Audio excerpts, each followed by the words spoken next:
80 days, the Commission will build on its work in this report to develop a roadmap to bold and transformative public health reforms for our consideration. This is a milestone.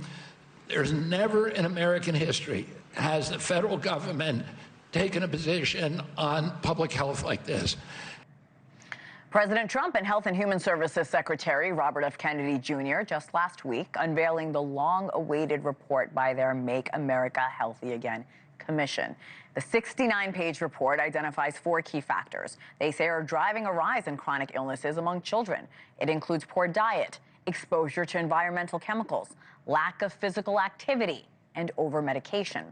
The MAHA Commission will next provide strategic policy recommendations for how the federal government should respond.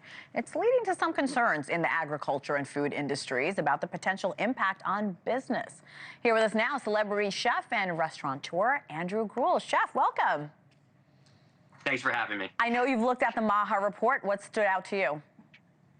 Well, I think that the report is good in that it's concise. I think that those 5 things that you listed that are summarized in the report are pretty, non-controversial. I mean, kind of intuitive, if you will, right? Those are things that people already know are issues when it comes to not just chronic disease amongst children, but just generally chronic disease against the overall population. So if we dig into those and kind of assess the recipe, that's where really the proof is going to be in the pudding.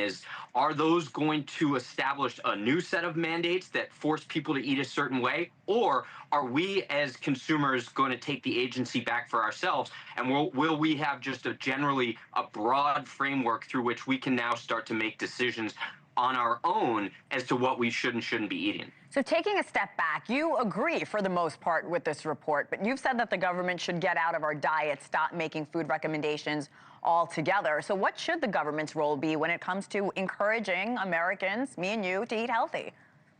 Great question. It should really be aggregating the information, making sure that the information isn't captured by lobbyists and corporate interests, which we know happens. Yes. And then furthermore, once that information is developed, it should be given to consumers so that they can easily digest it. Now, that's the way in which the government does that is making sure that proper labeling exists, that we know where our food is coming from, right? Transparency, and all the things that we're looking for when we're shopping are easily presented to us so that we can make the decisions for ourselves. We don't need a 500-page instruction manual to tell us how to eat every single day. We need general highlights, and then we need to take the power back and make those decisions for ourselves as consumers. Diving into that MAHA report a little more, it says poor diet is one of the main drivers of rising chronic disease in our children. It notes that nearly 70% of children's calories are coming from ultra-processed foods. They include sodas, chicken nuggets, instant soups, packaged snacks. Those are often the easiest options, as you well know. So is it fair to tell people to just cut them out? No, it's definitely not fair. Trust me, I've got 4 young kids, so I know what it's like to be cooking on not just a budget of money, but a budget of time. Yeah. I think that it's also, part of this is education. So people can understand is that, all right, well, I do need some of that processed food, right? Everything is processed. So I think that word itself has become somewhat of a pejorative when really, if you cut a potato, it's processed. So can we get somewhat processed food into the food system that's also very healthy and clean and doesn't have the chemicals? It's really the chemicals that I think are affecting those highly processed foods and leading to a lot of this chronic disease. So we also need to coincide with an education campaign where people actually understand how easy it is to navigate through the kitchen and that they can do so within a reasonable budget. I'm glad you mentioned pesticides and other chemicals because the MAHA reports the potential bad effects that it's having on our children.